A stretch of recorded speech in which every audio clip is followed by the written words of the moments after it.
Do I think Bill Clinton's in the files? Yeah, probably. Do I want him outed? Yes. Do I think Trump's in the files? Most likely. And do I want him outed? Yeah. This is not a Democrat-Republican thing. This is get these people out of our country's highest offices. Here's what we know about our current sitting president and his relationship to this person. Trump and Epstein were friends. He once said about Epstein, "I've known Jeff for 15 years. Terrific guy." It is even said that he likes beautiful women almost as much as I do, and many of them on the younger side. After they were no longer friends and Trump was running for president the second time around, he pinned his whole campaign on the promise of transparency, that he would be the most transparent president in history. But when asked about the Epstein files, he walked that transparency right back. Would you declassify the 9/11 files? Yeah. Would you declassify JFK files? Yeah. Would I you, did a lot of it. Would you declassify the Epstein files? Yeah, I would. All right. I guess I would.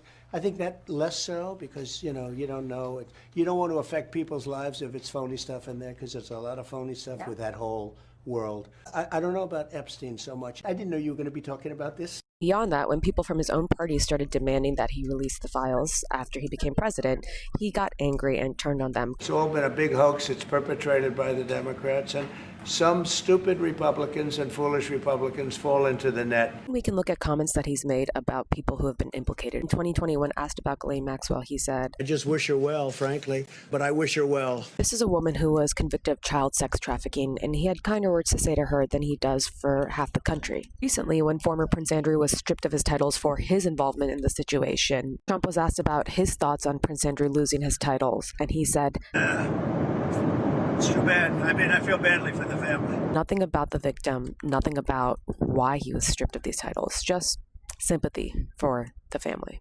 Then there's the documentation of Trump's relationship with Epstein and his connection to this whole situation. The alleged birthday letter, which he wrote in the outline of a female body and said things like, "We have some things in common, Jeffrey." And then today, the House Oversight Committee released some emails between Epstein and Ghislaine Maxwell in which they indicated that Trump spent time at Epstein's house with victims and that he, quote, knew about the girls. Take all this in combination, and what you get is a picture of a ring of elite people who think they are untouchable and that they can touch anyone.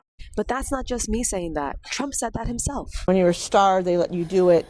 You can do anything. Grab them by the you can do anything. That's what you said, correct? Well, historically, that's true with stars. At the end of the day, this is not a Democrat or Republican thing. Like I said, do I think Bill Clinton's in there? Yes, and he should be exposed. This is about a ring of elite people who think they are untouchable and who are being vaulted into the most powerful positions of our society, where they can use policy and instruments of government to continue to abuse people who they think are not as important as they are. If you feel like I do that we need to stop putting these people in positions of power and instead hold them accountable, please